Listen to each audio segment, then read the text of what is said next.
Bom dia, boa tarde, boa noite, na paz do Senhor Jesus. Mais um vídeo, mais uma lição, retornando aqui ao livro de Provérbios, a lição de número 2. Inicialmente ela foi ministrada no dia 13 de outubro de 2013, mas nós estamos retomando aí uma série de leituras com algum comentário aí da lição, para nossa edificação espiritual. A lição de número 2, ela nos traz as advertências contra o adultério, tá? O texto-chave, o texto áureo, né? Provérbios capítulo 5, versículo 15 e versículo 18, que diz assim: bebe a água da tua cisterna e das correntes do teu poço. Seja bendito o teu manancial e alegra-te com a mulher da tua mocidade. A verdade prática nos traz a mensagem o seguinte: a melhor prevenção contra o adultério é temer ao Senhor e estreitar os laços do amor conjugal.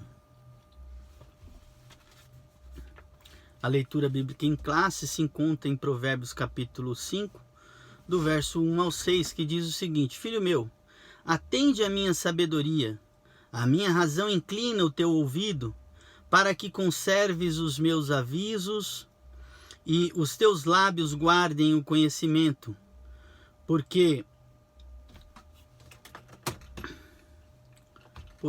os lábios da mulher estranha destilam favos de mel, e o seu paladar é mais macio do que o azeite, mas o seu fim é amargoso, como o absinto agudo, como a espada de 2 fios. Os seus pés descem à morte, e os seus passos firmam-se no inferno. Ela não pondera a vereda da vida, as suas carreiras são variáveis, e não as conhece. Interessante esse texto, né? O livro de Provérbios talvez seja o principal dos livros bíblicos a falar sobre o adultério, os seus caminhos e suas artimanhas destruidoras. O sábio não economiza palavras e ironias ao denunciar a pessoa que adere a essa prática como um estilo de vida. Ela não passa de um jovem displicente. Displicência, imaturidade e fraqueza são palavras que denotam o perfil do homem que, inexplicavelmente, deixa a casa da sua esposa a fim de unir-se com uma estranha. Esta não é a mãe dos seus filhos, a mulher que juntamente com ele conquistou tudo o que tem. Não, estranha é a mulher que deseja tirar tudo quanto ele construiu, a sua família e a sua vida. Muito forte isso aqui, hein? Glória a Deus. A introdução. O advento das mídias eletrônicas e de forma mais específica as redes sociais facilitou muito para a possibilidade de alguém vir a ter um caso extraconjugal. As estatísticas demonstram essa triste realidade. A cada dia cresce o número de lares desfeitos e, juntamente com esse fenômeno, as consequências nefastas para a sociedade e as igrejas. Estas também têm sofrido o efeito de tais males. Apesar de a infidelidade conjugal ser uma prática pecaminosa antiga, é preciso entender que a sexualidade é algo intrínseco ao ser humano. Logo, o desejo por satisfação sexual acompanha tanto o homem como a mulher desde sempre. O problema não está na expressão do desejo e em como é satisfeito, segundo o entendimento mundano. Não há regras para o homem e a mulher viverem a sua sexualidade. No entanto, as escrituras demarcam um limite bem preciso: o casamento legitimamente instituído por Deus. Aqui encontramos os conselhos da sabedoria bíblica para orientarmos contra as ilusões e as artimanhas do adultério. Então, a palavra adultério, ela é uma violação, transgressão da regra de fidelidade conjugal imposta aos cônjuges pelo contrato matrimonial. Então, aqui logo na introdução ele já deixa claro, né, da questão da necessidade sexual, da satisfação, né, é algo que é intrínseco ao ser humano, né, e esse desejo não tem problema nenhum do homem satisfazer, mas tem uma regra dentro da palavra de Deus, que é através do matrimônio. Não existe nenhuma regra específica com relação ao relacionamento entre o homem e a mulher, porém existe um limite, né, que é dentro do matrimônio, segundo a palavra de Deus. Conselho sobre a sexualidade humana, tópico 1, subtópico 1 diz o seguinte: uma dádiva divina, ou seja, a sexualidade é uma dádiva. Glória a Deus por isso. Boa parte dos conselhos de Salomão diz respeito à sexualidade humana. Ele deixou quase 3.000 capítulos, quase 3 capítulos do livro de Provérbios para falar sobre o sexo e seus desvios. Conforme Provérbios 5, do 1 ao 23, Provérbios 6, do 20 ao 35 e Provérbios 7, do 1 ao 27. Nesses provérbios, há dezenas de máximas que nos ensinam muito sobre como estabelecer o parâmetro de um relacionamento saudável. Quando ainda discorria sobre os perigos da infidelidade conjugal, o sábio advertiu: porque os caminhos do homem estão perante os olhos do Senhor, e ele aplana todas as suas carreiras. Isto é, Deus considera os caminhos do homem e a forma desse conduzir até mesmo a sua sexualidade, pois se trata de uma criação divina e, como tal, é uma dádiva do Criador à humanidade. Se o Senhor aplana todas as nossas carreiras, demonstrando cuidado pelo exercício correto da sexualidade, concluímos não ser o sexo algo mau ou maligno, mas algo honroso e nobre, conforme Hebreus 14, 13, 4 e 1 Pedro 3, versículo 7.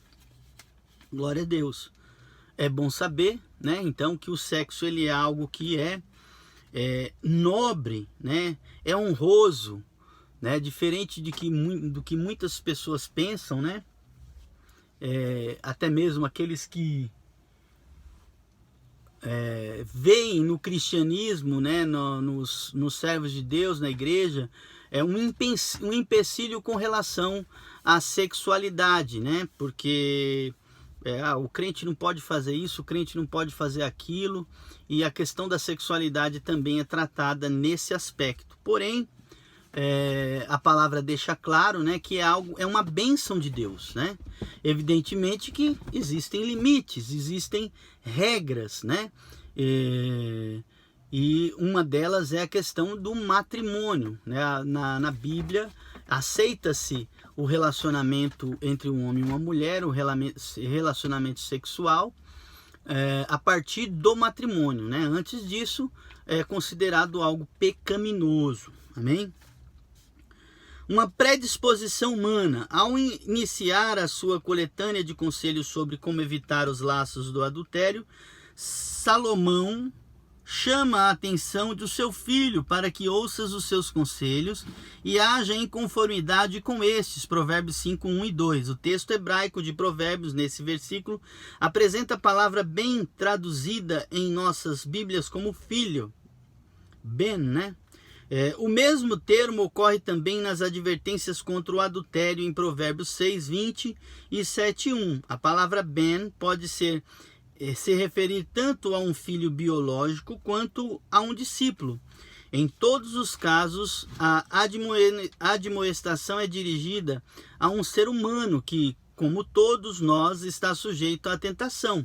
Portanto, a fim de vivermos o gozo da nossa sexualidade nos parâmetros estabelecidos pelo Criador, que é o casamento, ouçamos o conselho do sábio. O sexo, portanto, foi criado por Deus para ser praticado entre um homem e uma mulher, mas somente no casamento. Antes do casamento e fora do casamento é pecado. Que fique bem claro aqui. Então, a predisposição humana, né, é algo que já é, como já disse no início, ele é algo intrínseco, né, tá dentro de nós, né? O tópico 2, as causas da infidelidade. A concupiscência, um fato interessante salta aos olhos de quem lê os conselhos de Salomão contra a mulher adúltera em Provérbios. Não há referência ao diabo em suas advertências. O sábio não responsabiliza o anjo caído pelo fracasso moral dos homens, mas responsabiliza aquele a quem chama de filho meu. Somos agentes morais livres e temos a liberdade de escolher entre o bem e o mal. Desejos bons e ruins são inerentes ao ser humano. Não os subestimemos, por isso o sábio aconselha: não cobices no teu coração a sua formosura, nem te prendas com os seus olhos, conforme Provérbios 6, 25 e Gálatas 5, 16. Então, a concupiscência, né, é um dos fatores da causa da infidelidade, ou seja, no nosso olhar, quando nós olhamos e ali desejamos e ali alimentamos, aí começa o processo que pode culminar numa infidelidade. Ou seja, nós precisamos vigiar, né? Nós precisamos afastar os nossos olhos daquilo que realmente pode nos levar ao pecado. Carências. Em Provérbios 5, 15 ao 17, o sábio lança mão de algumas metáforas para aconselhar como deve ser a vida íntima do casal. A frase, bebe a água da tua própria cisterna, mostra que o sexo não deve ser praticado apenas como um dever de um cônjuge para o outro, conforme 1 Coríntios 7,3, mas como algo prazeroso, assim como é beber água. Se esse princípio não for observado, um dos cônjuges ficará com sensação de que lhe falta alguma coisa. Desgraçadamente, muitos vão saciar-se noutra fonte, conforme Provérbios 7,18. Daí o desastre em muitas famílias. Uma nota pastoral aqui, para as irmãs e para os irmãos. O sexo, ele não é a coisa mais importante da nossa vida. Nunca foi e nunca será. Porém, ele é muito importante, né? Muitas vezes, num relacionamento, um casal, um tem mais predisposição a uma atividade sexual, o outro tem menos. E isso muitas vezes gera conflito. Nós sabemos que a necessidade de um é diferente da necessidade do outro. O apetite sexual de um é diferente do outro. Então isso precisa ser ponderado pelos dois. Tanto por aquele que não tem tanto necessidade, como por aquele que tem a necessidade. De compreender, né, os limites, os desejos do seu parceiro e da sua parceira. A gente passa por situações, eu já vi casos, né, de irmãos, né, a gente, como pastor, a gente acaba vivenciando situações onde o irmão, muitas vezes, por não ter aquela correspondência, né, necessária da sua esposa, ele acabou caindo no laço e saindo com a mulher estranha e adulterando contra a sua esposa e trazendo assim malefícios muito grandes, por não haver talvez uma compreensão da esposa, né? Então a mesma coisa pode acontecer com o homem. Eu acho que o diálogo, né, é algo que é muito importante.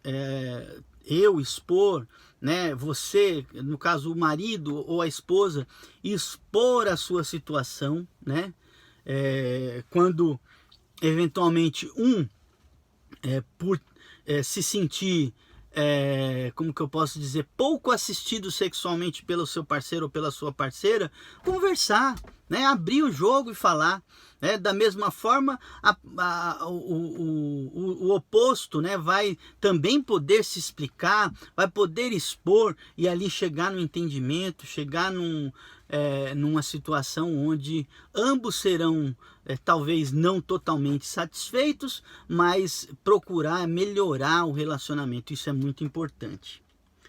Então existe de fato a carência, né? E vamos vigiar para não deixar o nosso companheiro, a nossa companheira, com carências, né? Vamos trabalhar aí no sentido de satisfazer todas as carências para que nós tenhamos um relacionamento melhor e o nome de Deus possa ser glorificado através da nossa vida sexual também. As consequências da infidelidade, o tópico 3, subtópico 1, perda da comunhão familiar. Uma das primeiras consequências da infidelidade conjugal é a desonra da família. O sábio avisa que o seu fim é amargoso como absinto, agudo como a espada de dois fios, conforme Provérbios 5:4. Esse fim amargo respingará nas famílias envolvidas. Provérbios 6:33. O sentimento de vingança estará presente na consciência do cônjuge traído. Provérbios 6:34. Se pensássemos na mancha que a infidelidade conjugal produz, teríamos mais cuidado quando lidássemos com o sexo oposto. A pergunta inevitável é: Deus perdoa quem cometeu tal ato? Não há dúvida que perdoa, mas apesar do perdão divino, as consequências ficam, conforme Provérbios, capítulo 5, versículo do 9 ao 14. Mais uma vez eu ressalto para os irmãos que esses textos que são citados aqui é importante a gente dar uma conferida, dar uma lida, né, para poder confirmar essas referências e também agregar conhecimento, reforçar a ideia, né, do que nós estamos lendo aqui, através da palavra, amém? O subtópico 2, perda da comunhão com Deus. É trágico quando alguém perde a comunhão familiar por conta de um relacionamento extraconjugal. Todavia, mais trágico ainda é perder a comunhão com Deus. Salomão sabia desse fato e por isso advertiu: mas não sabem que ali estão os mortos, que os seus convidados estão nas profundezas do inferno, conforme Provérbios 9:18. A palavra hebraica usada aqui para inferno é Sheol, e estas designa o mundo dos mortos. De fato, a expressão ali estão os mortos no hebraico significa espírito dos mortos ou região das sombras. No Novo Testamento alerta que os adúlteros ficarão de fora do reino de Deus. 1 Coríntios capítulo 6, versículo 10. O que tudo isso quer dizer? Que essa é a consequência de quem cometeu esse pecado, mas não se arrependeu. Por isso, não flerte com o adúltero ou a adúltera. Seu caminho pode até parecer prazeroso, mas inevitavelmente o levará à morte. Glória a Deus. Então, por quê? Porque perdemos a comunhão com Deus. A partir do momento que passamos a cometer esse pecado, perdemos a comunhão com o Pai. Amém?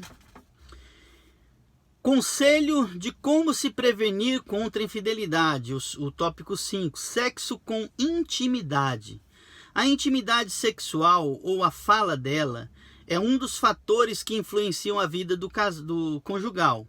Há casais na igreja que têm relações sexuais com relativa frequência, mas sem intimidade. Há sexo na relação, mas não há amor nem intimidade. Observe o conselho de Salomão: seja bendito o seu manancial, e alegra-te com a mulher da tua mocidade, como serva amorosa e gazela graciosa, saciem-se os seus seios em todo o tempo, e pelo seu amor ser atraído perpetuamente. E porque, filho meu, andarias atraído pela estranha e abraçarias o seio da estrangeira? Provérbios 5, 18 a 20. Há maridos que não demonstram o mínimo de afeto à esposa, e o oposto também é verdadeiro. Mas Deus criou o sexo para ser desfrutado com afeto, amor e intimidade. Do contrário, o relacionamento sexual não atenderá aos propósitos divinos e nem às expectativas do cônjuge. Então, ele adverte aqui como um conselho, né? É a questão do sexo com intimidade, né? Não é aquela coisa de chegar, infelizmente principalmente nós, os homens, né? Somos mais afoito. Então, assim, a intimidade, né?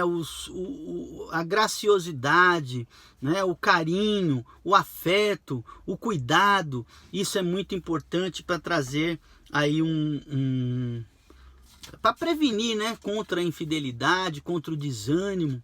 Então, que nós possamos, principalmente os casados, basicamente para os casados, nos atentar a esses detalhes. Amém? Apego à palavra de Deus e à disciplina, né? Também outro conselho importante aqui. Como antídoto à forma de prevenção contra a infidelidade, Salomão aconselha o apego à palavra de Deus e à disciplina, para não cairmos na cilada da infidelidade conjugal. Devemos guardar a instrução do Senhor, guardando-a em nosso coração. A palavra do Senhor é a luz que ilumina a nossa vida, conforme Provérbios 6, 20 e 24. O homem e a mulher só estarão livres do perigo da infidelidade conjugal quando a palavra estiver impregnada em suas mentes e corações. Para isto, o crente deve meditar nela dia e noite, por isso seja disciplinado. Daí a importância de nós estarmos sempre buscando a palavra de Deus, estarmos sempre buscando a presença de Deus em nossas vidas. Amém? E para finalizar aqui, a fidelidade conjugal é o que Deus idealizou aos seus filhos. Sabemos que a tentação é uma realidade que vem acompanhada da natureza adâmica que herdamos, e ambas pressionam-nos a desprezar o santo ideal da fidelidade. Todavia o Senhor deixou-nos a sua palavra com dezenas de conselhos, a fim de prevenirmos quanto ao abismo chamado adultério. Amém?